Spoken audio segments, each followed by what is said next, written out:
ကျွန်တော်ဒီနေ့ကမ္ဘာအကောင်းဆုံး AI model တစ်ခုကြောင့်ပြပြခြင်းတယ်အဲ့ဒါတော့ပဋ္ဌာန်းတည်တယ်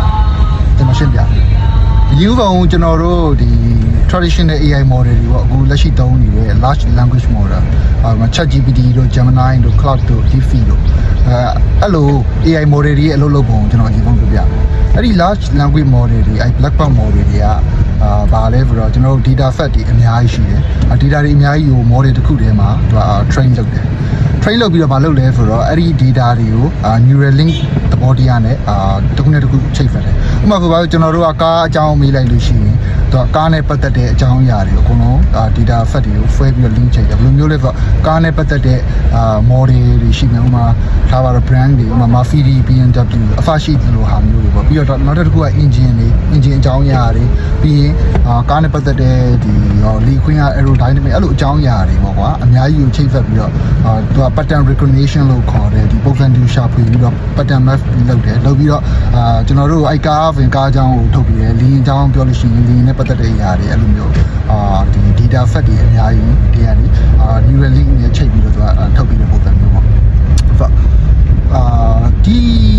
large language model တွေရဲ့အားနည်းချက်ကပါလဲဆိုတော့ data များများပုံစံသူ့ရဲ့ပုံစံကြတော့ data များများကို train မယ်လုပ်မယ် link တွေချိတ်ဆက်မယ်ဆိုတော့ပြဿနာကပါလဲဆိုတော့ကျွန်တော်တို့ဒီ data တွေများလာတယ်များလာတဲ့အခါမှာရှုပ်ထွေးမှုတွေဖြစ်လာတယ်ပေါ့ဆို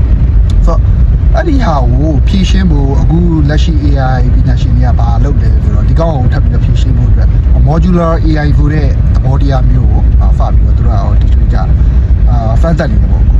အဲ့ modular AI ကဒီ large language model တွေနဲ့ဘယ်လိုကွဲလဲဆိုတော့အစက large language model တွေက model ကြီးတစ်ခုတည်းကိုdata တွေအများကြီးထည့်ပြီးတော့ neural တွေနဲ့ link ချိတ်တဲ့ပုံစံမျိုးပေါ့ဒီ modular AI ကြတော့သူကကွဲပြားပါတယ်ဘယ်လိုမျိုးလဲဆိုတော့သူကdata set တွေdata တွေအများကြီးကို model တစ်ခုတည်းမှာ train မဲ့အခါသူကဘယ်လိုလုပ်လိုက်လဲဆိုတော့ module လေးတွေခွဲထုတ်လိုက်တယ်ပေါ့ဥပမာဆိုတော့ကျွန်တော်တို့ကားတစ်စီးတောင်းကိုပြောမယ်ဆိုရင်ပုံမှန် model မှာကားနဲ့ပတ်သက်တဲ့ data set တွေအများကြီး link ချိတ်တယ်သူအဲ့လိုမျိုးမဟုတ်ပဲねသူ fundamental module တွေအရင်တည်ဆောက်တယ် fundamental module ကဥပမာထားပါတော့ chemistry physics ထားပါတော့ပြီးလို့ရှိရင် electrical engineering mechanics အစရှိတဲ့ fundamental block တွေကိုအရင်တည်ဆောက်လိုက်တယ်ဥပမာ chemistry မှာဆိုလို့ရှိရင် periodic table အကြောင်းတွေထည့်ထားမယ်ပြီးလို့ရှိရင်နောက်တစ်ခု reaction chemical reaction တွေထည့်မယ်ဥပမာ physics မှာဆိုလို့ရှိရင်လည်း physics module ရဲ့ thermodynamics နဲ့ပတ်သက်တဲ့အချက်လက်တွေသိမယ် Newtonian physics နဲ့ပတ်သက်တဲ့အကြောင်းအရာတွေပေါ့ mathematics မှာဆိုလို့ရှိရင်လည်းသူက math နဲ့ပတ်သက်တဲ့ဒီ trigonometry discrete mathematics calculus အဲ့လိုအကြောင်းအရာတွေသူကတစ်ခါပဲ train လိုက်မယ် model default လိုက်မယ် math model ထားပါတော့ chemistry model mechanic model ပေါ့ mechanic model မှာဆိုလည်းဒီ